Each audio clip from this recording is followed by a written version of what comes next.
ကျေးဇူးတော်ရှင်ဧကမဟာပန္တိတမိုးကုတ်ဆရာတော်ဘုရားကြီးအမရပူရမြို့မင်္ဂလာရိပ်သာဓမ္မယုံကြီးဘော်တွင်4 ရက် 1 လ 60 ခုနှစ်၌ဟောကြားဆုံးမတော်မူအပ်သောပြုံးသည်နှင့်မဲ့သည်တရားတော်ဒီဘုံမျိုးကျေးဇူးနဲ့တွားရမှနေရာလည်းမသိဘူး။ရွာဆက်ပြီးရွာတဲ့ဆက်ကုန်လာရတဲ့နေရာလည်းမသိတွားရမှနေရာလည်းမသိဆိုတော့ကလေးလေးကမင်းမျိုးရမင်းမျိုးတော့မြစ်ပြလုံးနေလို့ဆိုဒီကလာကမင်းမျိုးကဒီကလေးမျိုးလည်းမသိဘူး။မိဘနဲ့ဆက်ဆံမျိုးရတဲ့ကြံမျိုးရတဲ့သူကလည်းဘယ်တွားမှမသိဘူး။ဘလောက်ဒီခံနေပြီးနေရမှာတွားလို့ရှိတယ်ဒီမှာတော့ဓမ္မတွေခွန်ကြီးကလာရကိုမသိကြလို့ဆိုရင်တော့လာရကိုလည်းသိအောင်ပြောပါမယ်။တရားရကိုလည်းသိအောင်ပြောပါမယ်။ဒီကကကလေးကြီးကြောက်ပြီးကြလား။လာခဲ့တယ်နေရာကိုသိကြပါပြီ။တရားရမှာနေရာကိုလည်းကိုသိသွားရတယ်။ဒါကြောင့်လည်းတရားသစ်တို့ဒီဖုတ်ချမရှိဘူးဆိုတာလေးဟာဘုရားကဆန်းနေတာပေါ့ဗျာလာရကိုလည်းသိသွားရကိုလည်းသိဆိုလို့ရှိရင်တရားဓမ္မတွေအမ်းလို့ကြာမရှိအခုတရားမကမှုလို့ကြည့်တော့ဒါကြောင့်တရားပြင်ပေါ်လာကိုမသိပါဘူးဆရာတရားမလို့ဆိုလို့နိဗ္ဗာန်မြင်ရတယ်လို့ရှိရင်လေဘယ်ကြမှာတော့မျိုးတော့မပြောတတ်ပါဘူးဗျာ။ကံပြစ်ကြတယ်လို့ပေါ့။ဒါကြတော့ဒီဆောင်နေမှာပေါ့။ဒီဆောင်တော့ဒီဃာရမကလာရမသိကြရမသိတော့ထိုင်းနေတဲ့ကလေးနဲ့ထိချာလာမှာမဟုတ်ပါဘူး။မထိချာတဲ့လူတွေကိုဆော်ရောက်တယ်ဆိုတော့ရှင်းမှာဒီကကတော့ရှင်းဆရာဘုန်းကြီးအကူအညီနဲ့ဒကာရမလာရကိုလည်းသိပါလိမ့်မယ်။တရားရကိုလည်းကျုံပြီးသွားနိုင်အောင်လူကြီးထိုင်နေရအောင်ကိုလည်းဒီကြီးကမယ်ဆိုတာကိုဖြင့်ရဲလန်းကတာဝန်ယူတယ်။အမတန်ဖုတ်တန်လိုက်မယ်လို့ဆိုတော့သေချာမှတ်ပါ။အခုဆိုရင်ဖြင့်ဘုန်းကြီးတရားဓမ္မကိုဒီလိုဆရာကောင်းတဲ့ကမပြည့်တော့ဘူးဆိုလို့ရှိရင်တရားကျေတရားတက်တဲ့ကိုယ်ကြီးမျိုးပေါ့။လာရမယ်လို့ဉာဏ်မသိပါဘူးဗျာ။တရားရမယ်လမ်းကြီးမျိုးလို့ဉာဏ်မသိပါဘူး။ဒါကြောင့်သင်္ခန်းတော်တို့ဖြစ်တယ်မဟုတ်ဆိုကြသင်္ခန်းတော်တို့ဖြစ်တယ်မယ်ဆိုတော့ဒါကျေတရားတို့ကိုမြင်ကြမရှိတော့ဘူးမြင်ကြမရှိတော့ပါဘူးအဲ့ဒါကဘုန်းကြီးတရားဓမ္မကိုရှင်းစားပြီးကြလားပြောဆိုနေတယ်ဆိုတာသင်္ခါရကံပြန်တော်တယ်တော့တရားပြန်လို့ဆိုလို့ရှိရင်တော့တုတ်ဆုံးနေတဲ့ကြောက်ဟာလည်းသူကြရကြောက်ဒါကတည်းဖြစ်ရမယ်ဒီကခလုတ်ကြီးလို့ဆိုပြီးတော့သူ့တိုက်နဲ့ခလုတ်ဖြစ်ရမယ်ဒီကစီးရမုတ်ကြီးလို့ဆိုပြီးတော့သင်္ကန်းကြီးစီးရမုတ်ဖြစ်ရမယ်ဒီကန်းကြီးရမှာကိုခင်ဗျားတို့ဘာမှမကိုယ့်အကိုလောက်သားနေတော့ဒါကကျေတွေကမသိဘူးပေါ့ဒါဖြင့်အခုဆိုးမှပြန်ဒီဟာတန်းကုန်နေတာတော့လားလို့ဆိုတာဒီပြောတဲ့စကားနဲ့လည်းသိတော့ပါလာရလည်းမသိဘူးဟမ်ဆက်လိုက်တော့ဖြစ်တယ်သွားရလည်းမသိဘူးဘယ်ကြောင့်မှမသိဘူးတန်ပြစ်ကြတယ်လို့ပဲဆိုတော့တန်ကဘယ်လိုပြစ်ကြလဲဘယ်လိုလဲဗျာဘယ်မှာနဲ့ပြစ်ကြလဲဘယ်လိုပြရတာလဲကြာရအောင်နဲ့ပြစ်ကြကြားကြမယ်ငါးရအောင်နဲ့ပြစ်ကြတယ်သူကြရလားလို့ပြောကြတယ်ကြောက်တယ်လို့ကြားတယ်အမတန်ဆိုးရအောင်ကောင်းတယ်အဲ့ဒါကြောင့်ဒီတရားကိုဝါကျေတဲ့ကပုဒ်လာရကိုလည်းသိပါလိမ့်မယ်သွားရတယ်ဒါဆိုတော့လူဖြစ်မှနေပါလားအကျဉ်းချုပ်အမတန်မြင်နဲ့နေပါလားဆိုတာကိုဖြင့်ကျက်ပြေမင်္ဂလာအရှိဆုံးဖြစ်လောကကြီးကလူဖြစ်လာတဲ့မျိုးကကျက်ပြေမင်္ဂလာအရှိဆုံးအကောင်းဆုံးမျိုးပဲလို့မှတ်တမ်းပြန်ပါအမှန်ကြီးနားပါလိမ့်တန်ရှိကြရဓမ္မတို့လာရကိုသိအောင်လို့ဆိုဟောပါတော့မယ် လာရကိုသိအောင်မဟောရတော့မယ်လို့ဆိုတော့ဓမ္မတွေဒီဘဝကတကွာသိကျင်လာလို့တော့မရောက်ကြဘူးနော်သိကျင်လာလို့တော့မရောက်ကြဘူးတော့သေပြီးမှသာဖြင့်သမီးတစ်ခါမှရောက်ကြတယ်ဆိုတာတော့ပြန်ပေါ်မှာတော့သိပြီးရောက်ကြတာဖြစ်တော့ဓမ္မကိုသိတိကလာခဲ့တယ်လို့ဆရာကြီးကဆိုလိုက်ဓမ္မကိုသိတိစိတ်ကလေးကလာခဲ့တာသိပြီးသိတိစိတ်ကဒီလိုအခုဘယ်ရောက်လာပါလို့မလဲဆိုတော့လူကလေးတွေဆိုပြီးကြတယ်လူတွေရောက်ဓမ္မကိုဘယ်လိုဘဝကမှလာခဲ့တာကတော့မသိဘူးသိတိကလာခဲ့တယ်ဆိုတာတော့မသိဘူးလားသိတိကြီးလူတွေကိုအခုပြိတ္တိမျိုးလို့လူကလူဌာနရောက်လာတာပဲဆိုတာတော့ဆိုနည်းရမရှိအောင်မှန်တော့မှန်လို့သိတိကြီးလာခဲ့သိတိကြီးပြိတ္တိနေခဲ့တာပဲခင်ဗျာဆိုတော့လာရကိုသိတာသဘောကျလာသိတာလာရသိတော့ဒီသိဟာကသိတိကြီးလာခဲ့တယ်လို့သိရုံနဲ့တော့မကောင်းဘူးလို့တရားပြောတာတက်တယ်ကိုခွန်ကြီးကပြောလိုက်တယ်။မှန်တော့မှန်ပါဘူးသူကလာခဲ့တာပဲ။မှန်တော့မှန်လား။မှန်တော့မှန်ပါတော့လေတဲ့။မသိရသေးပါဘူးဆိုတော့တရားတော်ကကိုမှန်လို့ပြရတယ်ဆိုတော့သစ္စာဖြစ်တယ်သင်္ခါရ။သိတရားကသစ္စာ။ဒီဒုက္ခသစ္စာပဲ။ယခုရောက်နေတဲ့ပြိတ္တိယခုနေတဲ့ဒီဘဝပြိတ္တိမျိုးပြီးတော့ဒီကောင်းဒီပဲဖြစ်လာပြီးသားလာတော့ဗျာပြိတ္တိမျိုးပြီးလို့ဖြစ်လာတော့ကြတာဆိုတာမတွေ့ကြဘူးဒီပြိတ္တိကဘာသစ္စာဒါဖြင့်ဒုက္ခရောလာဘူးဒုက္ခရောရောက်နေကြပါလားလို့သုံးဖြတ်ချက်ချတယ်ဘယ်လိုသုံးဖြတ်ချက်ချလာရတော့ပြီးသွားတယ်လာရသိပါပြီဒကာရမလာပြီးရောက်တဲ့နေရာလည်းသိပါပြီဒကာကျေပြီမဂ္ဂရရမတွေသိပါလားဘယ်ကလာခဲ့တယ်ဒုက္ခရောလာပြီးယခုပရိမကိုမြင်ရပါလဲလာခြင်းသူကိုသိကြလားလာခြင်းလည်းလာခြင်းကိုလားစัจ java ဘာမှစัจ java ဘာကြပါဓမ္မတို့သစ္စာမှန်သေးနေတယ်ဆိုတော့ဆရာကလည်းသူကြီးပြောမှတ်ပါဘာမှန်သေးတယ်ပါလို့လာခြင်းကောင်းလားလာခြင်းကိုလားဒါကြောင့်ကိုယ်စကားကပေါ်ဘူးနောက်ကဓမ္မတွေကိုယ်ကမှပေါ်ကြလားလာခြင်းကောင်းလားလာခြင်းကိုလားဒီလိုစိတ်ကလာခဲ့ရတယ်ဒုက္ခသစ္စာကလာခဲ့ရတယ်ဘဝပေါင်းမှာလည်းဒီပြတ်မှန်ကြတယ်ဒါပြန်ဒုက္ခပေါင်းဘလောက်ခံပြီးလာခြင်းကိုလာခဲ့ရတယ်ဆိုတာလည်းဒီပြတ်မှန်ကြတယ်ဆက်ရကောင်းလားဒါကြောင့်ဆက်ရကောင်းဒီလိုကြောရမှာမပြည့်လို့ဆိုရင်ဒီလိုကံကံကြံတဲ့လူရာလူလို့ဖြစ်လာလို့တော်တော်ဟူတယ်အမှန်လို့ဓမ္မတွေပရိစ္ဆေမလန်းထုတ်ရတယ်မပြောရပါဘူးကိုယ်လာခြင်းကိုတောင်တော်တူကံကောင်းလို့ပြောနေသေးတယ်ကံကောင်းလာခြင်းကိုလာခဲ့တာလားသံဃာကြီးပါစိတ္တိပါဒုက္ခရောက်တဲ့ဘဝလာတာပြိဋ္ဌိမျိုးပြီးစကြတာပြိဋ္ဌိကဘာဒုက္ခဘုရားကသိခြင်းဆုံးလို့မြင်ခြင်းလို့ဖြစ်နေပေါ်ကြသိခြင်းဆုံးလို့မြင်ခြင်းကိုဒီနဲ့ကျုံရဝေဒနာရဒါကြရကသံဃာကသံဃာနဲ့ကြားမှုလို့ကြည့်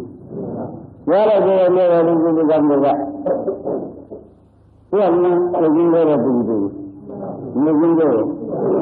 ဒါကြရမသိလို့ပုံနေမှာပုံနေတာ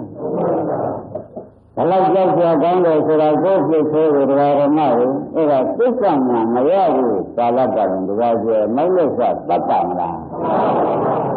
မိုက်လက်စဘယ်နည်းမှမတတ်ဘူးဆိုတာကောင်းကောင်းပေါ်ကြအခုဒီလာပါလို့ဆရာဘုန်းကြီးကပြောလိုက်တော့ဟိုဘက်ကစိတ်ကြည်ကလာခဲ့ပါတယ်ဆရာဆိုတော့လည်းနည်းရမပြောင်းမှန်း Yaya Giro Jana, Brady, Yaya, so that a new one is here, Monday. Manga. Era Giro, this is holiday. This is a Gadosa. Ah, Lava, the vocal. The Brady is one of the Gadosa. And Brady is a good Yala, Brady, Thank God to the God of the Yanda.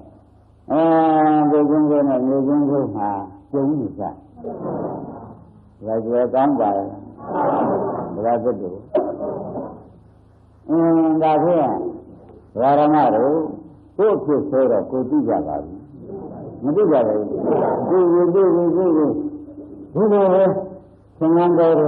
Laya Madu, Praya Madu, this time Madu, the Bokusura.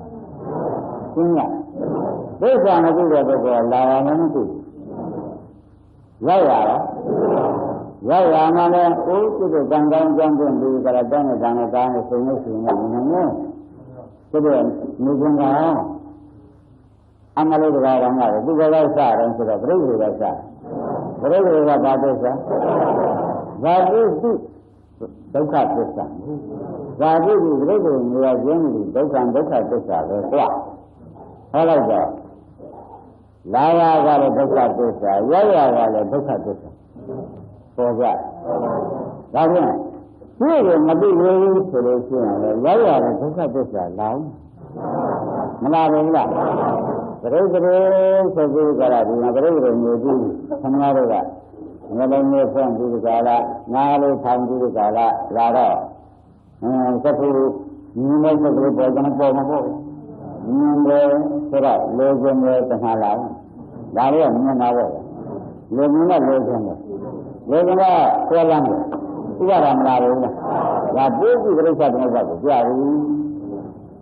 Solam is an aggregate of the Tayaran. Samabua, Tiburia, Samabua, Sadi, Sadi, Yami, and Hoda, Risa Nova, Rama, Sanga, Sankonga, City will be set up. City, Sadi. Raja. But on the other, look at this as Lua. Raja. Larana Dokana Lado. Welcome, young one and that. Number one and the other, look at this is the plan. Bora, number one,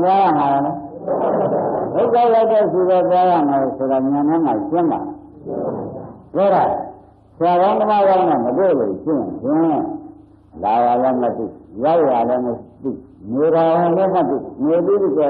baby Brian and Lama. Madura, the Madura language, send you the Jalago, all the other married. The Hamada is the other time. Malawi. The other side is the other time. Malawi. And the other side is the young Balaga, some of the Hamada side. Why learn you who can still learn you? You know that. Why can I learn? I don't know that. You got that. You got that. You can that. Come to your hobby. No, you got a little Bola. No, no, how you got a little you heard I was there. I did it. I'm not doing that. You got that. I'm not doing that. You was a year since my look like a Learn the set of possible. Look at the job there. Not better. Look at the learn with a summer. The time of the Jim, Young me that, rather than getting a good time, all your other society. Young Mara, Young Mara. And we will see a better time together. We will see what is together. Like the water. Island of Arama in the water. Canary is in Mara, Hora, a big one. Hora is a Bangwa.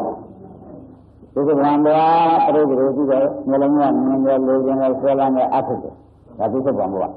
ဒီကိစ္စကအဆုံးအဟာမပြေလိုက်အဲဒီတက်တဲ့လမ်းသားကဆက်ပြီးပြေလိုက်ပြေလိုက်တဲ့ဒီဇာတိပြန်ရဇာတိပြန်ရတော့ဗราဓမ္မတွေကစဉ်းစားပါတယ်လာရကဒုက္ခသစ္စာရောက်ရတာဒုက္ခသစ္စာဒီဒုက္ခနဲ့ဒီမှာကြည့်ရတယ်မြေဒုက္ခနဲ့ဇာတော်နည်းနည်းလေးနောက်တစ်ခါတည်းကမြေရတဲ့ဒုက္ခကဒီဘက်ကမလာဘူးဒါပြန်ခင်ဗျားတို့ကဘာဆက်နေနေလို့ပေါ်ကြ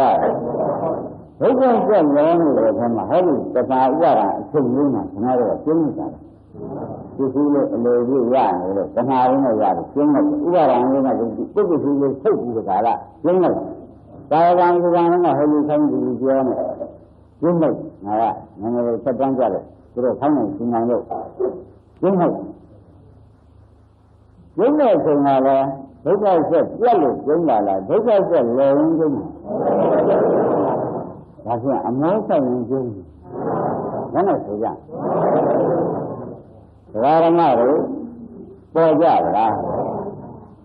တော့ဒီလာရတိသွားရတိတဲ့ပုဂ္ဂိုလ်တူတယောက်ကြတော့တော်တယ်လာရကလည်းဒုက္ခသစ္စာရောက်ရတာလေနန္တကံရောက်ရမှာလည်းတော့ဒါဖြင့်ဘုန်းကြီးတန်ခံတာကိုပြောရစီတော့ဒကာရမတို့ဘုန်းကြီးတန်ခံတာပြောရစီတော့ဘုန်းကြီးကျေပြင်နိုင်ငံတရားကျေပြင်နိုင်ငံကိုပဲပြောရစီတော့ဆိုတော့အခုတတ်နိုင်တာလေးတစ်ခုဒကာတက်တဲ့အချိန်ကြီးပါသေးတယ်ဒကာကျေပြင်ကြီးလေးတဲ့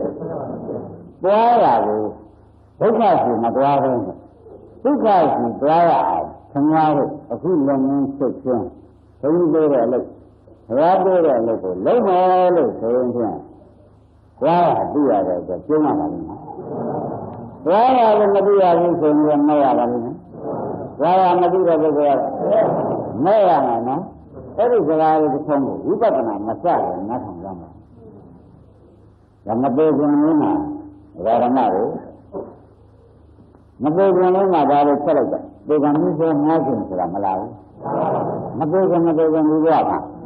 ဒုက္ခရောက်နေတော့ကိုပေကံမျိုးဒုက္ခရောက်နေတော့ဇောငါးခြင်းဆိုတာမလားဘူးအဲ့ဒါမရဏဝဏဇောငါးခြင်းအဲ့ဒါကပြိတ္တရေဆိုတော့မယောဂရိတွေပဲထားပါတယ်အဲ့ဒီစိတ္တိစိတ်ကလည်းမစိတ်သေးဘူးဒါဒီရဖြစ်နေတဲ့ဘဝစိတ္တိစိတ်ကမသေးဘူးမသေးဘူးတော့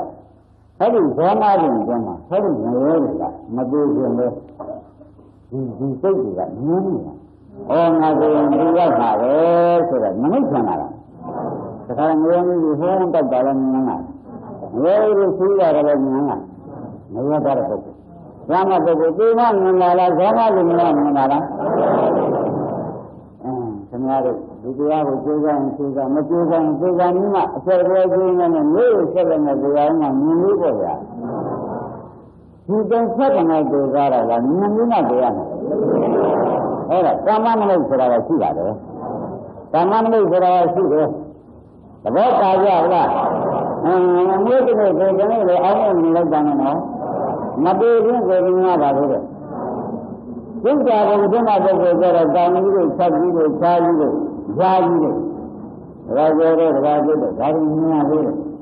ဟောဒီစိတ်စိတ်မလာရင်မြင်နေရတယ်ဒါကိုတော်တော်မြင်နေရဝိသေကမပုဂ္ဂိုလ်ပြန်မြင်အောင်ကြမ်းမြင်မယောကမပုဂ္ဂိုလ်ပြန်အောင်ရောမြင်ရံရောမြင်သွားမြင်နေရအဲ့ဒီချိန်မှာစိတ်စိတ်ကလည်းမကြသေးတော့ဒါကသေးသလားမသေးသေးဘူးမြို့ကြကောင်းမှာမြို့ကြငါကာယသမီးရှိပါလို့ဆိုအရေးကြီးနေကြတဲ့အတွက်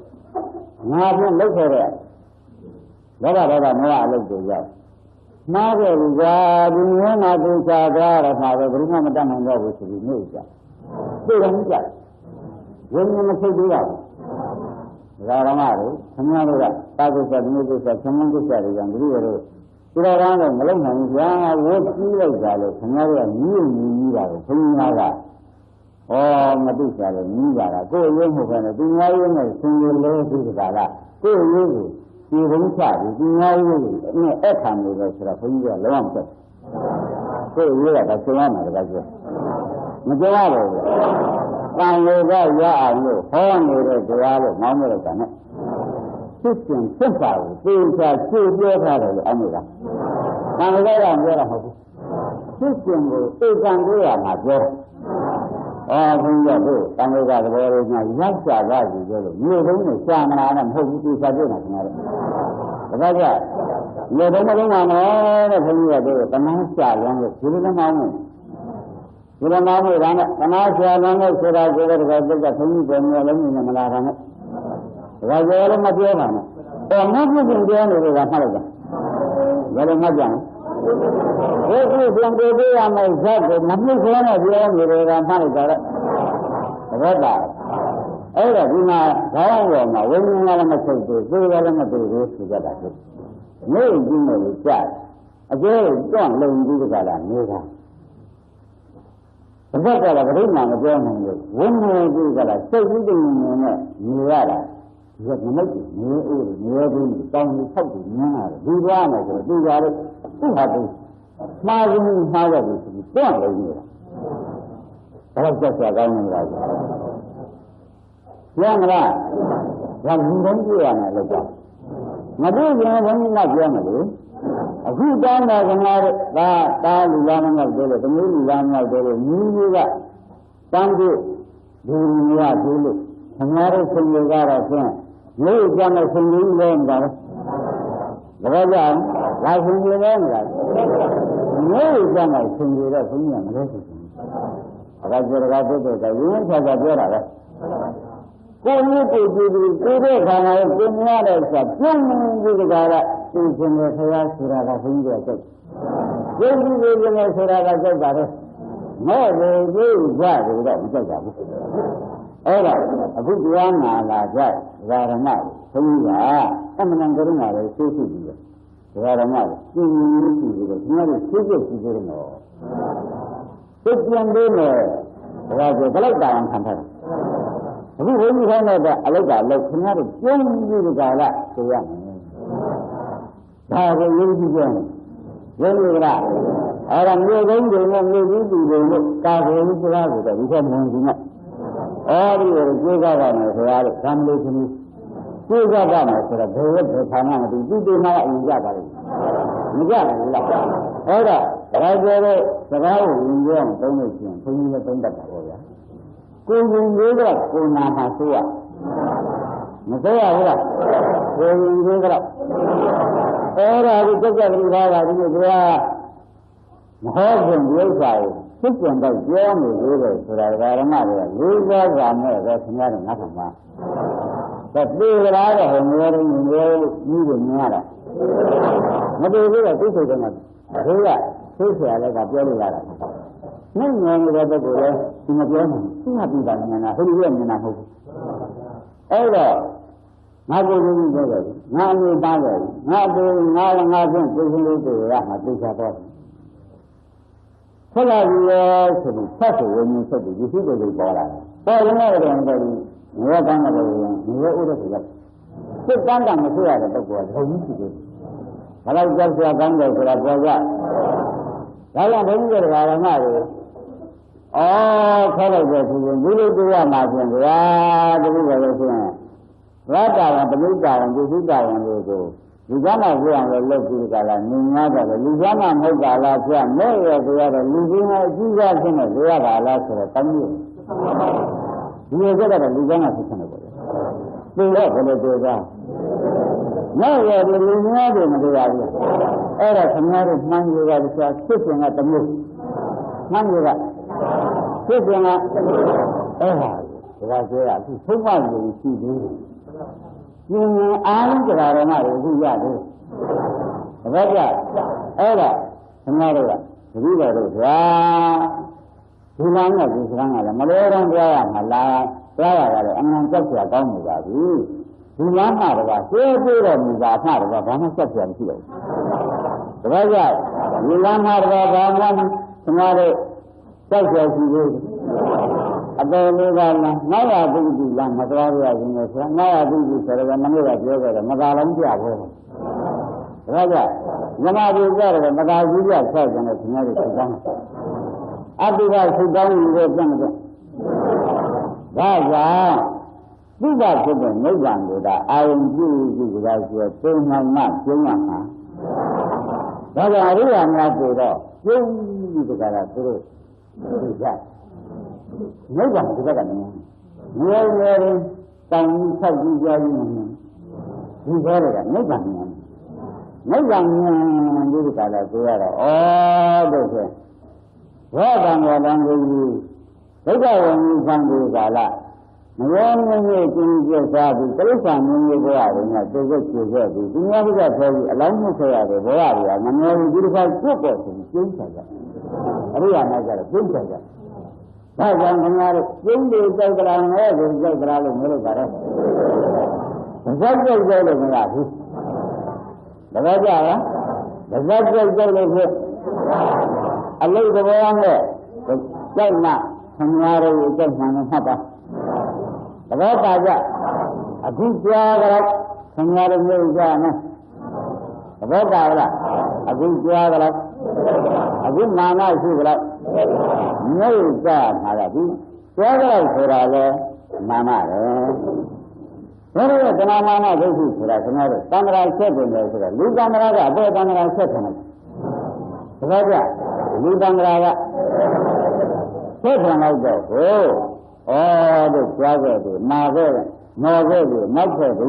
không mà tham được quá thế là cái gì cái gì rồi là nào đấy bộ camera set rồi mà cái cái này nó là thế là bộ camera set rồi cái này cái là cái gì vậy मैं देखा दो बंगला छे थे हो गया मैं देखा बाबा तब मैं देखे गुरु काला गारमा रो यंगे संगे सराय लेकर यंगे सराय मरना गाना हो संगे सराय खाना कर संगम कर खाना कर संग अंदर जान सराय हो गया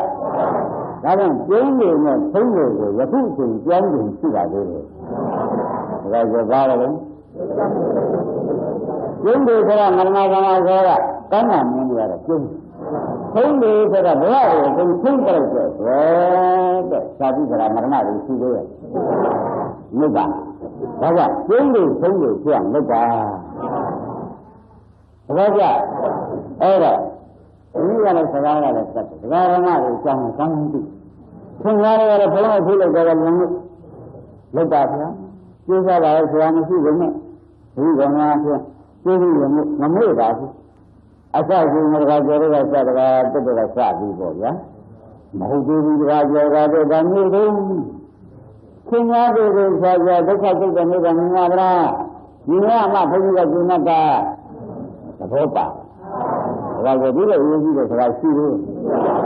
ở đó sẽ là thế nhá cái làm người đó mới được không là cô ra nhà gì được thế nhá không là phải em mà đang nghe bài là làm gì nhiều đến như là đi cái là thấy như là làm gì là nhiều gì đấy nhiều gì thì là bài ra tất cả mình biết cả rồi thì mình biết cả rồi lâu cái người đó người đi rồi tất cả là lâu cái người nào vào đây cái nào không là gì cả lâu cái người nào thì không là lâu ở đây thì cái gì này thì rồi cái nào không là lâu người là nhiều rồi bộ được chưa cái nào không là lâu người rồi cái nào không là lâu rồi cái nào uống rằng càng ngon người rồi đi càng ngon người đi về là cái gì thì là lúc đó phải cái lâu ở đây ra rồi mà vô ra ra như cái đúng cái gì nó sẽ là nằm rồi còn mà người lấy những cái mà đi được nó lúc đầu thì cho nên là như vậy nó thông vào đấy thì là thứ gì ra mà lên được thì là vậy à đó là cái gì nhiều nó với nhau ra đi vào cái nhau là rồi ra rồi cái đó rồi đi vào đó mà nó nói ta đi vào đây rồi là hôm mà khá là tôi cũng ta lại đó là ở đây chúng ta vào những cái cái ra rồi thấy rồi mà nhiều cái mà tôi nghe này cô đang lực cô đang nhá chưa ra là rồi chưa ra tới chân cô đang nhá là như vậy mà tôi nói cô đang nhá là giờ bây giờ tôi đang ra xem tôi nói rồi là thích rồi nó là mà vừa đang tinh thần để tôi thích nên cái này phải ra mấy lần thật chưa thấy là ở đây rồi anh đi luôn giá là mà anh đi thích có bao giờ nó nói mẹ được rồi thành ra rồi giá là xem là quá sạch nhưng mà mẹ là này xem là sạch rồi မဲ့တာကတရားကြီးမဲ့ရတာဒါကကုသမင်းလို့လောက်တယ်လို့ဆင်းရဲတာသဘောကျအမဲ့နဲ့ဆင်းရဲဟာမကောက်ဘူးသဘောကျအပြုံးနဲ့ဆင်းတန်းတယ်အမဲ့နဲ့ဆင်းရအပြုံးနဲ့ဆင်းသဘောကျလားဒါဖြင့်သွားရသိတာကိုဘုန်းကြီးဒီချာချာဟောတာတော့မယ်လို့ဆိုတော့တကယ်ပြောလို့တကယ်ဖြစ်တဲ့ဥထားပြီးဆိုတာအကုန်မဟုတ်ဘူးဆိုနားထောင်ပါသဘောကျဒီလိုဖြစ်ပြီးပြောရတယ်မယ်ဆိုတော့ဒါကမလို့ဘူးသင်္ဃာတို့ရဲ့ဆင်ញမှုကတမျိုးဘုရားမြင်လို့ပါကဟောတာပြောရတာမှန်ပါရဲ့နားမှထောင်တတ်တာလားမထောင်တတ်လို့ရှိရင်မကျင့်တတ်တော့ဘူးမကျင့်တတ်တော့လို့ရှိရင်ရံဝါဖြစ်ကြတယ်ရံဝါဖြစ်ရလို့ရှိရင်ကိုယ်သိလို့ချတာဒီလိုကပါအဲ့ဒီလောက်တောင်ကရုဏာရှိထားပြီးဓမ္မတွေကပြောကြပြီးဒီကလာနေတော့ဘုရားဟာဒီတဲ့အဖပေါင်းသိမ့်တမကတာတယ်ဆိုတော့သူတို့ဆက်တယ်ကျေးဇူးတော်ညာဒီလိုဖြစ်ပါတယ်ဘုန်းကြီးတွေကသူစီကဟာဆိုယူပြောတာဒီကရုဏာရှိလို့ပြောထားတာလေမင်းပြောရပါဆိုလို့ပြောတာကသမခန္ဓာစိတ်ကံလေးကမင်းတို့ဆံပြီးဆရာလေးတွေပါဆိုလို့ဒါလို့ရတာဟုတ်ပြသဘောပါဒါမှမဟုတ်ဓမ္မတွေကနောက်ပြောမှဆိုတာဟာကတဏှာမထာမှာလားလေးလေးစောစောမထာလေးလေးစောစောမထာရမယ်ဆိုတော့ခင်ဗျားတို့စိတ်ဓာတ်ကိုဆွဲတာမဟုတ်ဘူးခင်ဗျားတို့ဝါသနာပို့လို့ဒီလမ်းမှာတပါးခင်ဗျားတို့မဲ့တို့ကြောက်တဲ့လမ်းမရှိဘူးဆိုတော့သိရအောင်ဒါကြောင့်ဘယ်လိုယူကြည့်ရေးမကြည့်လားဒါတော့ရေးကြည့်တာကိုချိန်ဆွဲနေလို့မဖြစ်တော့ပါဘူးဘုန်းကြီးဓမ္မတို့သိသိချက်တဲ့နားထောင်ပြီးသိသိချက်တဲ့ခန္ဓာကိုယ်အသက်တန်းကိုလည်းခင်ဗျားတို့သိပါပြီဒီလိုဆိုတာသိဆုံးဖြစ်တယ်နှိမ့်ဆုံးဖြစ်စိတ်သက်စိတ်မလာဘူးဆိုရင်သုတ်တန်လာပို့သဘောကျဒီလိုစိတ်စိတ်ဒီလိုစိတ်ကလေးကဖြစ်ပြီးတော့ပြတ်သွားတယ်စိတ်သက်စိတ်မလာရင်ဒါသုတ်တန်ကိုပြေးပြီးခေါ်စိတ်သက်စိတ်ပြီးနောက်တခါဒီလိုစိတ်မလာရင်ခင်ဗျားတို့ကတည်းကသိနှစ်ပဲရှိသက္ကံဘယ်လောက်ရှိလဲသိနှစ်ရှိတဲ့ဘဲကခင်ဗျားတို့ကဒီသိနှစ်ကလေးနောက်ကျမှမလာရင်သိမယ်ဆိုတာကလည်းဘယ်မှမင်းကြမလို့ဘူးလေရဲ့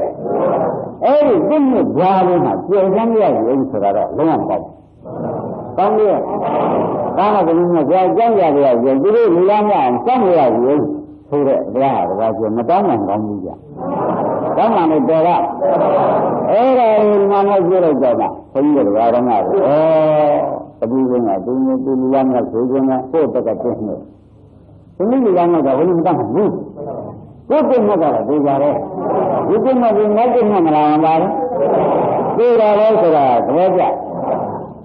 အဲ့ဒီတော့ဘုန်းကြီးဟောတဲ့ခဏလေးခင်ဗျားတို့အထုတ်တဲ့အချိန်ခဏလေးကိုလမ်းပြောင်းဒီတုံးကြီးကြတာမကြဘူးဒါဖြင့်လေးလေးစောစောမထောက်ပါဆိုတော့ဆိုဘုန်းကြီးတောင်းမှလို့တော့မလို့ဘူးခင်ဗျားတို့ကအရာသိနေတယ်ယူကြည့်မကြည့်ဘူးလားတောင်းတာကကာကျေလူတရားဆိုတဲ့ဒါရင်အပြေကျင်းပြီးအမေဆုံးတာကိုပြပါတော့အပြေကျင်းလာရင်ဆိုအမေဆုံးပြီးတော့မှတ်တယ်အမေဆုံးဆိုတာကကံဝမနာတာပြိဋိလူကြောင့်ဝိညာဉ်ချင်းကိုကျင်းလာတာလာရဲအဲ့ဒီအမေတွေအကုန်ဆုံးပြလိုက်ပြီဆိုတာမှတ်လိုက်တာပဲသဘောကဒါကြောင့်အပေကျင်းတာကအမေဆုံးတဲ့စာသိကြတယ်အပေမောဒီကျင်းလို့မဲ့တယ်ဆိုလို့ရှိရင်ဘယ်နဲ့သိရရမယ်ဆိုတာကခဏကပြောခဲ့တာမဲ့ရတဲ့ဒီနေ့ကျင်းနေမရောမကျင်းနေမဲ့ရမဲ့ဒီမှာကျင်းနေတယ်မဲ့ရောနဲ့သိပြီလို့လည်းကြောက်ဒီမတော်ရတဲ့ခါလေးရဒီလိုမှပုဂ္ဂိုလ်ကိုခေါင်းကောင်းလို့ရပါတယ်သဘောကျဒါကြောင့်လည်းဒီတရားတဲ့လို့ပြောတာမကဓမ္မတွေတော့ဆာဆာလေးမှတ်သားမှုလို့တော်တာတရားနာရင်ကုသိုလ်ဖြစ်တယ်ဆိုရင်မလာခဲ့ကြနဲ့တရားနာတာကုသိုလ်ဖြစ်နေမှာလို့ဆိုရင်မလာခဲ့ပါနဲ့အလကားပါပဲတဲ့ကုသိုလ်ဖြစ်ရင်ဘာလို့ကြဒီကုသိုလ်ကခဏတော့အိမ်မှာဆောင်းတဲ့နေရာကုသိုလ်ရတာတန်လျာစခန်းတိုက်ဆုံးလို့လာခဲ့တယ်ဆိုတော့ဒုက္ခတွေဇတ်သုံးနေလို့လာခဲ့တယ်ဆိုတော့လာခဲ့ကြသဘောကျကုသိုလ်ဖြစ်ရင်မှာလို့ဆိုရင်မလာခဲ့ပါနဲ့လို့ဒီတရားနာတွေလည်းကြမ်းတော့ပြောမလားကုသိုလ်ကမှာတော့ကိုယ်ဒုက္ခကိုယ်သိနေလို့မှာလာကြတာ ဒါအချင်းကြီးလာတာအချင်းကြီးလာတာဥဒိจิตကလေးတော့မြည်လိုက်တာတပည့်ကြဒါမှမဟုတ်ဓမ္မတွေအမျိုးတွေဓမ္မတွေဒီချိန်မှာပြင်းကြတာလားပြောရတာကဒီမှာအမျိုးမှကောင်းလို့ဩမတော်လို့ရှင်းဒီလိုကလည်းပြောရမှာပဲဒီမှာရောက်နိုင်ကြရကြီးကတခါတော့သမ်းပါမျိုးလို့အကုန်မြင်ရတာဒီကိုယ်ကလည်းဖက်ပြီးရရတယ်အတော့တပည့်ကြအမတာဝါကြတော့သမ်းပါမျိုးလို့မြင်ရတော့ကိုယ်ကလည်းဖက်ထားရတဲ့ပုဂ္ဂိုလ်ကမကျင်းဘူးဒါကိုယ်ကလည်းမခေါ်ရဘူးတပည့်ကြဒီမှာသမ်းပါမျိုးကတော့ပြောရတယ်ကိုယ်ကလည်းအတ္တကမှာခေါ်ရတယ်နော်နောက်သမ်းပါမျိုးကမျိုးကမျိုးပြောရတယ်မကျင်းဘူးလားကျင်းတယ်အဲဒီကြောင့်လို့တခါကျော်ကလေးစားစွာပြောနေတာသင်္ဃာကဒါကြောင့်ဓမ္မတွေသင်္ဃာတွေဒီကျောင်းမှန်းတော့ဒီလိုလမ်းပြမှာနဲ့ပြည့်တယ်ကသမားတွေကဘုရားစားတယ်ဆိုတာမယူလိုက်နဲ့ဘိဒီကဒီဆရာနဲ့ဘိစစ်တောင်းအောင်မလို့လားဆရာကသင်္ဃာကိုဆက်လိုက်ဒီလိုကတခါတော့ဆင်္ဃာကိုဆက်ဘာကြောင့်လဲဆိုတော့သစ္စာတရားနာရတာလာကြတော့မှဘာသစ္စာလဲယခုရောက်တော့နေတော့ကဲဒါကဘယ်ဒုက္ခကိုပါဘူးဒါကသက်ပါဘူးနောက်ကလာဓမ္မကိုသိကြလားကောင်းပါရင်ဒီလောကလောကကိုဘုရားကပြေတာကိုလည်းဘုန်းကြီးမကမှမဟုတ်ဘူးလွန်ခဲ့တယ်ကျွန်တော်တို့ဒုက္ခတွေပြီးရတယ်ဒီကဘယ်လိုနေတာလဲလွန်ခဲ့ပါဘူးယခုခါမှာဆန်းတော့ကျမ်းလာပြီးဝိတုခါလေးမှာတော့ပြီးကြတယ်ဒီချိန်မှာပြင်ပြီးရတယ်ဒီကဒီသုတိရောက်ကောင်းမပြင်ရမလားပြင်သွားတယ်ဒါကြောင့်ဒီဘာလေးကိုပြင်ရမှာပဲဒါကကြောင်းလို့ဘာရတယ်ဒါကကြောကရှင်းကြပါဦးမယ်ဒါကရမလို့အရင်းစားတယ်လို့ပြိမာပြေပြီးပြောတာပဲအဲ့ဒါဇာတိဆိုတော့ပြိလိုနေတဲ့ကလေးတင်တဲ့လူငယ်ဖြစ်နေတယ်ဘာမှပြင်လို့ကြလည်းမရဘူးဘုရားတို့ကလည်းဒီလိုလေးကျွန်တော်လေးမှမလို့ခဏတော့ကလေးလေးဖြစ်သွားတာဒါပြီးတော့ကောင်းလို့ဘယ်မှာမနဲ့ကလည်းကြတယ်တပည့်ကြဘယ်ကြောမှာဆရာသမားကိုပြင်နေတယ်ဆိုတာပြောကြလားဗရာနဲ့ဇာတိမဟုတ်ဘူးနော်ရောက်ရအဲ့ရဆရာလည်းပြင်မရတော့ဘူးဒီဇာတိတက်တဲ့ဟောခင်ဗျားတို့ချိန်ရဒီဇာတိလို့ရှိတယ်ဒါကြတဲ့တူတော်နဲ့ဗရာကအမျိုးကောင်းနေတာဇာတိကအရောက်ကြီးအဲ့ဒီကြီးလို့မရောက်ခင်လေခင်ဗျာပြောတယ်ဘုရားကောသနာမှာလည်းခင်ဗျာဒါပြန်ဘယ်ကြားမှာဆရာကောင်းသမားကောင်းနဲ့တွေ့ကြတော့ဇာနဲ့ဇာတိအပြောင်းပါကောဆရာနဲ့မတတ်ဘူးဇာတိမခင်လို့သွားပြီယုံနေလားအဲ့ဒါကြီးကြီးမှများတကားဆရာလည်းလုပ်နေကြတယ်မတ်တော်ဓမ္မတွေကတော့ကြီးကြီးလုံးနေနဲ့ဟောဒီကသရဓမ္မကဒီလောက်အောင်ပြီးနေတာခဏလေးကတော့ပါဇက်ကဖြည်းဖြည်းလေးနေတယ်ခဏကဒီလောက်နေမပြေဘူးလားခဏကဘယ်ရောက်နေလဲရာဟုဆိုတာအိယာဆိုတော့ဆရာတော်နဲ့နေရာပြေးနေတာအဲ့ဒီရောက်အောင်အကုန်လုံးဆက်ရပြီသဘောပါလားဒါပြန်ဘုအချိန်ကနည်းနည်းကြံလာတော့လားဘောကနာမကြံကြတာနည်းနည်းတော့ကြံတယ်ဘောကဒီကံဝရလိုက်ဆက်ကြည့်မှာဘယ်ရောက်ပြေးမှာလဲမဟုတ်ခင်လေးအမင်းနာရင်းနဲ့မြင်မလို့ရအော်ဘုန်းကြီးရေးပြီးပြောနေပါလားခန္ဓာဖြစ်စဉ်ကဒီကောင်းတာဘုန်းကြီးကသာတတ်လို့စကားပြောတတ်လို့ဒကာရမတွေညံမှန်လို့ရှိကြလို့ဒီလိုမှမဟုတ်ဘူးခင်ဗျားတို့အကုန်ပြောတယ်ဒကာကြအော်တကယ်ဖြစ်ခန္ဓာကိုယ်ကြီးကတမိချက်အေရကနာလာပြီးမပြေဘူးလားအဲ့ဒီပြေတော့ပြေလို့ရောက်သွားရင်လည်းဆရာသမားလက်ဆက်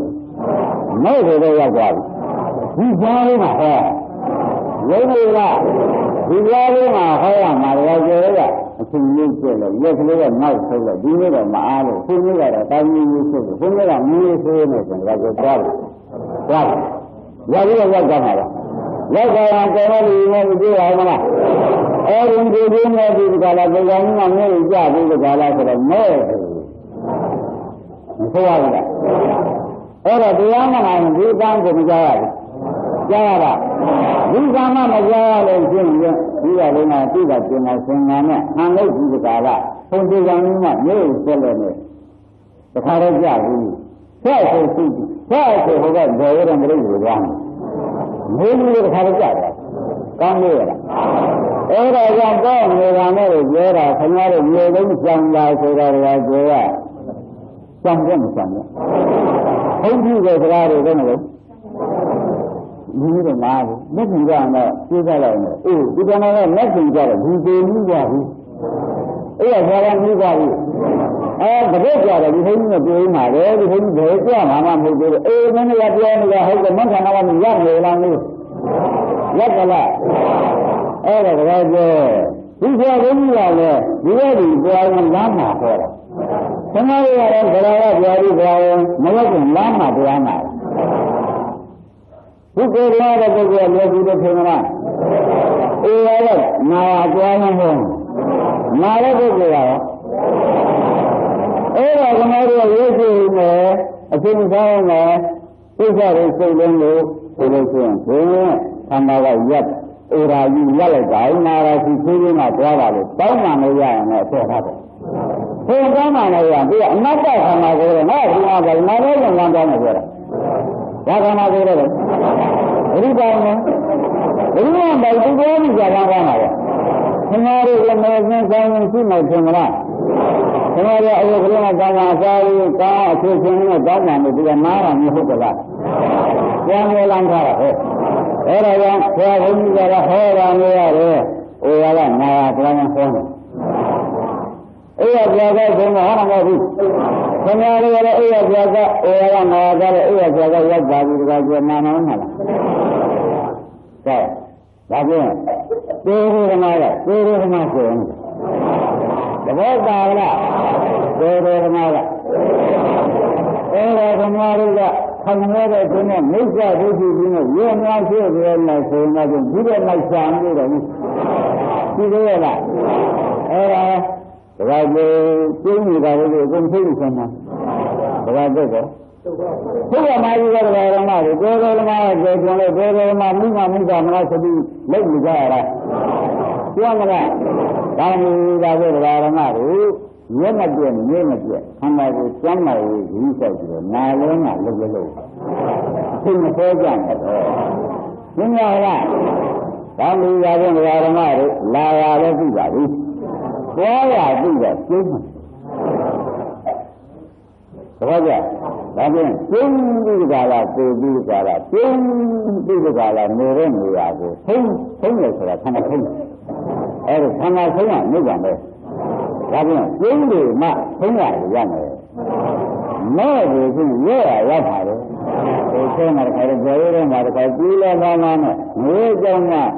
ဘုရားကစီစပြီးဟောလို့ရှိရင်ငွေဘလောက်ဆုံးရတယ်ဆိုရံကတော့ဆက်ငွေနဲ့ရတဲ့ပုဂ္ဂိုလ်ကဘယ်လောက်ဆုံးရတယ်ဆိုတာပြောစမ်းပါဘုရားကောင်းတယ်မဟောပြရရင်ကွာတဲ့ငါဘုရားဟာကအမတန်ငါနဲ့နှင်းတယ်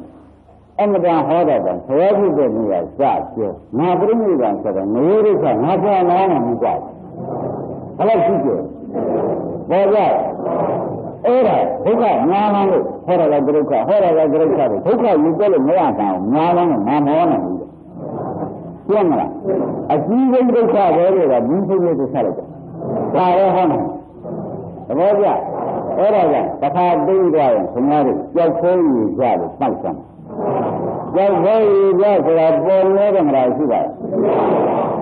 ခင်ဗျားတို့ကားကိစ္စ၊ဓနိကိစ္စ၊ဆေးကိစ္စ၊ရောင်းကိစ္စ၊ဝယ်ကိစ္စနဲ့သင်္ကိန်းတဲ့ပုဂ္ဂိုလ်ကြောက်ခိုးယူကြလမ်းလိုက်ဘယ်လမ်းလိုက်ကြပါလဲဒါကြောင့်ကြောက်ခိုးယူကြဆိုတာပေါ်နေတဲ့မလားရှိအဲ့ဒါကြောင့်ခင်ဗျားတို့သံဃာရာကိုဝန်တာပါကျမ်းမာတာကိုဝန်တာပါဘို့တယ်အခုကျမ်းမာတာသံဃာရာဆရာဝန်တာကခင်ဗျားတို့ကြောက်ခိုးယူကြဆင်းမှာသိပြမလားဒါဖြင့်ဓမ္မတို့အလုတ်ပြကြပါစို့အလုတ်ပြကြပါစို့နော်ဒါကဓမ္မတို့ခြေပိုင်းကဟာကခင်ဗျားတို့တရားမှာတရားဘယ်လောက်ဟုတ်တန်တယ်ဆိုတာမသိမှဆိုလို့ပြောလိုက်တာလေတရားမှာကပြေပြင်းနေလို့မရှိဘူးဘုရားဟာမတည်နိုင်ဘူးတပည့်ကြတရားမှာပြေပြင်းနိုင်တယ် မယုံကြည်ဆုံးရကြီးဘုရားကလည်းကြောင့်ဘုရားဖြစ်တယ်ဆိုတော့တရားကြောင့်ဘုရားဖြစ်ယုံကြည်လားဘုရားဖြစ်မှလည်းဘုရားဖြစ်လာအဲ့တော့ဘုရားကတရားဓမ္မတွေဘုရားတောင်မှတရားပြည့်တယ်လို့ဘုရားဖြစ်လာခင်ဗျားတို့ကတရားပြည့်တယ်မှမေးတာရောက်တော့နော်ဘုရားမပြည့်တယ်မှဖြစ်အမေကတော့ပြေးပြေးလေသူပြေးလေမရှိဘူးလားမရှိထုတ်ပြေးနေဒါဟုတ်တတ်တယ်အပေသွားတာကြတော့မတတ်ဘူးအိမ်နဲ့ငါနဲ့တတ်နိုင်ရမတတ်နိုင်တော့ဒုက္ခနာတွေကျင်းပြီးအစ်စ်ကလည်းမဟုတ်ဘူးတရားပဲကျင်းပြီးရင်ထားပြီးလောက်တာတော့ပြောမလားဒါလောက်ရမယ်ဒါရင်တရားကလည်းတရားဓမ္မတွေမတရားဖို့တရားကိုပဲဒီကတည်းကတရားလို့ဒါကလေးလေးစောစောမှတ်လိုက်ပါလေးလေးစောစောမှတ်ပါတော့နော်ဒါမှလည်းပြောကြပါစို့တရားဓမ္မတွေမတရားဖို့တရားဆိုတဲ့ဥစ္စာကမဟုတ်ဆိုတာတမာရိရှိတမာကဘာမှန်ကံကဒိဋ္ဌိကမြင်အမှန်ကံမြင်လို့ရှိရင်ဒီမှာ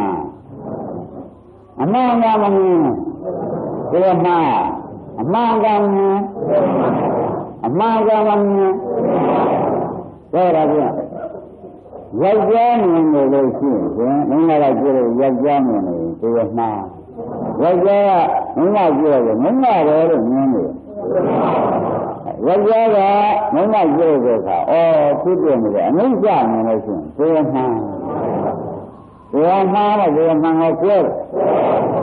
အမိစ္ဆာကြည့်လို့အမိစ္ဆာမြင်တယ်မှန်လို့ရအမိစ္ဆာကြည့်ရမယ်မင်းကလည်းမြင်တယ်ဒါကြီးကိုမြင်တယ်ဆိုရင်လည်းဆိုတယ်ဒါဖြင့်တရားဓမ္မတွေဒီမှာနဲ့ဒီမှာကိုကျင်းရဝေဒံပါလဲအသက်ကြီးမကြည့်ဘူးလားအရှိကိုမမြင်လည်းမရှိတာလည်းငုံတော့ကြည့်ကိုကျင်းတော့မကြည့်ရင်ကတစ်ဖြည်းဖြည်းတော့ဒီလိုပုံနဲ့ကပြန်တော့လမ်းမှာနဲ့မကြည့်ရင်ကတစ်ဖြည်းဖြည်းလာလို့ရှိရင်လမ်းမှာနဲ့ကိုလို့ပဲသဘောကျလားဒါကြောင့်လည်းမကြည့်ရင်မမြင်တော့သူကတစ်ဖြည်းဖြည်းမြင်နေတယ်ရှိရင်သူသိကြပါအမိစ္ဆာရှိရမယ်အမိစ္ဆာမတူဘူးသားလို့တမျိုးလို့ဆိုဒီလိုပုံနဲ့ကပြန်တော့အတော်လေးကရောက်မှကပြန်တော့ဒါကြောင့်ပြောမလားဒါဖြင့်ကွာတတိယအတော်များပြင်ရမှာလားလို့အတော်ပြင်နေဟိုအေးရကအဲ့ရခွာကြရတယ်မဖက်တယ်ဘူးလားဆိုတော့အိုးဒီမှပြင်သိနေတပည့်ကြဘာလို့ပြင်သိလဲခင်ဗျားတို့ကလည်းငမှန်ပြင်မှလည်းရဆရာဘုရားရောငမှန်ပြင်ပေးမှလည်းရဘာကြောင့်လဲဆိုတော့လွတ်လွတ်လပ်လပ်နေတဲ့ပုဂ္ဂိုလ်တွေလားအေးရကနာဝအပြီးကနေတဲ့ပုဂ္ဂိုလ်တွေလားဒါကငမှန်ပြင်နေခင်ဗျားတို့ရောငမှန်ပြင်ခံတော့ရယုံကြည်ပါလားဒါရတာကိုပြင်းရပါစို့ပြင်းရပါလို့ဆိုတော့အဖေကိုတော့မှမရှိဘူးအဖေကိုတော့မှမရှိဘူးအဖေကြည့်လိုက်လို့ရှင်ယောက်ျားလည်းမင်းလည်းဆက်တာအဖေကမကြည့်တာနဲ့တရားဓမ္မတွေနော်ကိုယ်စိတ်ကိုကိုကြည့်တာကိုယ်စိတ်ကိုကြည့်ဆိုတော့ဖေဖေလေးရဥပမာပြောကြတယ်လို့ဆေးကချင်းရဲ့စိတ်ကလေးဝင်မှာပေါ်တယ်ဆေးကချင်းရဲ့စိတ်ကလေးဝင်မှာပေါ်တယ်တရားဓမ္မတွေဆေးကချင်းလည်းပြောလို့ဒီကားဆေးကချင်းရဲ့စိတ်တစ်ပတ်တောင်ထုတ်ကြတယ်သူတနည်းအားဖြင့်ဒီရမပြောကြလို့ရှိရင်ကိုယ်ကိုထားယူတဲ့ဆေးကိုပြတ်ကျင်တဲ့စိတ်ပေါ်လို့ထားယူတာပဲဘယ်ရင်ပါရှိသေးအဲ့ဒီဆေးကိုတောက်ခြင်းနဲ့စိတ်ကလေးဟာဒကာရမတွေအဖေပြောင်းလို့နောက်ကနေပြီးကြတာဆေးကိုတောက်ခြင်းနဲ့စိတ်ကလေးဟာဆေးလုံးကတောင်းနိုင်ကြလားလို့လည်းရှိတယ်ဒီလိုတော့တောက်ခြင်းနဲ့စိတ်ဟာတောက်ခြင်းနဲ့နေရာမှာပဲတောက်ခြင်းပြီးစက်ဖို့တောက်လိုက်ရတာသဘောကျအဲ့တော့ဒီတောက်ခြင်းနဲ့ဆိုလို့ကသိပြီးပြတဲ့မိစ္ဆာပါလားလို့ခင်ဗျားတို့သိနေတယ်အဲ့တော့မင်းမရဲ့ကြပါသေးမပါတော့ဒါကြောင့်ဆရာဘုန်းကြီးကမင်းမရဲ့ကြလို့ဆက်နေရတာကြာမှာရှိတဲ့ကွယ်မင်းမရဲ့ကြဆက်နေရလို့ဆိုရင်ဘုန်းတန်ကြီးကြောင်းကဓမ္မတွေဖြေမှာအမှန်ကြာတော့ဒီကဟောတယ်အမှန်ကြာတယ်မင်းမရဲ့ကြပြအောင်ကိုမနေလို့ကြရတယ်30ကဒါကနဲ့ဆဲတယ်တော်တော်30ကဒါတဘုံ30ဘုံကိုကိုဟောနေဒီဘုံတွင်ဒါလေးကဆဲဘူးကွာအတိတ်ရှိတယ်မရှိဘူးအဲ့တော့အေရာဒီဝါဒနေတဲ့ပုဂ္ဂိုလ်ဒီမာရရောက်သွားတော့တရားကအဆုံးမရဘူး Never got in there, the other hand of the other, the above the other, down on the other. On down on the other, they are easy to get money from my apology. I'm a better. Urma Sanga, Urma Sanga, Mala, for the brother to bear on a brother. We will not. All I want, go to see that one will be Sapiel. That's one of the little violation, which will see not a big one like this. We will lie and see that. That's one of the guys, really, Machine, Yanga. That's such a mother. But that's it. The Manga Yadu, you got a Manga Yadu, let it be a Manga who do no, you not a Yaka. You believe that? Let you know Yadu, no? The Yadu, let you know Yadu. But then, go to Boring there, Machine, so that I will see on the summer. Masila is Buddha. Masila Buddha. Oh, let it be, brother. Let me material young. Oh, not safe for I see you. And this I see it to the body. Now go to the air. Now see it. And this I see it to the Buddha is Buddha Mega. Buddha. So that another than a logic ramble, logic six upon it. For logic six, see that a Buddha. Here I go, I got a Messina, darling. Messina Buddha. Oh, yeah. That's another Buddha, I haven't you did it. Tell me that. So think that you see that you who is it there? And you move out of that. I'm a good idea. I'm a good idea. The father, Anisha Mega, but then you know, you get that as well. Oh, well, it's good. And you say, not really saying that, no, that. Well, you see the photo there. Sandama, Simamba de Avenida, Simamba de Avenida, Simamba de Avenida. Raja, Simamba de Avenida, see the Raja of Avenida, not what they are. See the Raja of Avenida, or go to the Raja, go to the Yara, go to the Mummy. Mona is another. Oh, they do the moon, Malaysia. Oh, Patama Mamma, what has done my yard? So, we do a mamma, my moon, and even my yard. Tapi Mamma is so that another guy will meet up with it. Oh, go to him. He will move him. See water. See at home. So, Malaysia knows God is a car. Malaysia knows Malawi. Now, listen, say the Bokari. I could took. So that is giving my tomorrow. They don't go out. No one got we are making about you. Mega Desala. Yamara, well, we don't go down.